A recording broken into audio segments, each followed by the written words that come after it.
দীর্ঘ ৯ বছর পর বড় পর্দায় দেব শুভশ্রীর জুটির প্রত্যাবর্তনে দর্শক মহলে সাড়া ফেলে দিয়েছে কৌশিক গাঙ্গুলির পরিচালিত ছবি ধূমকেতু। গত ১৪ আগস্ট মুক্তি পাওয়া এই ছবিটি বাংলা ছবির জগতে এক নতুন উন্মাদনা তৈরি করেছে, যার প্রমাণ প্রেক্ষাগৃহের হাউসফুল বোর্ড এবং বক্স অফিসের সাফল্য। তবে ছবি দেখার পর দর্শকদের মনে একটাই প্রশ্ন, অসম্পূর্ণ এই গল্পের দ্বিতীয় ভাগ কবে আসছে? সম্প্রতি ভারতীয় গণমাধ্যমে দেওয়া সাক্ষাৎকারে এ বিষয়ে কথা বলেছেন কৌশিক গাঙ্গুলি।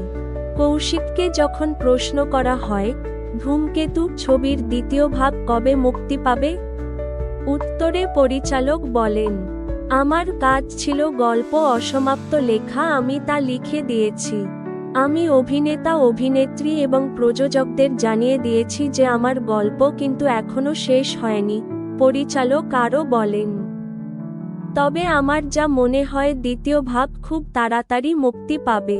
মানুষের এই ভালোবাসা, ছবির এত বড় সাফল্য দেখে মনে হচ্ছে না সেটা আটকানো সম্ভব হবে।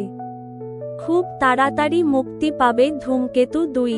প্রসঙ্গত, ধূমকেতু ছবিতে দেব এবং শুভশ্রী ছাড়া যিনি সবথেকে বেশি নজর কেড়েছেন তিনি হলেন রুদ্রনীল ঘোষ।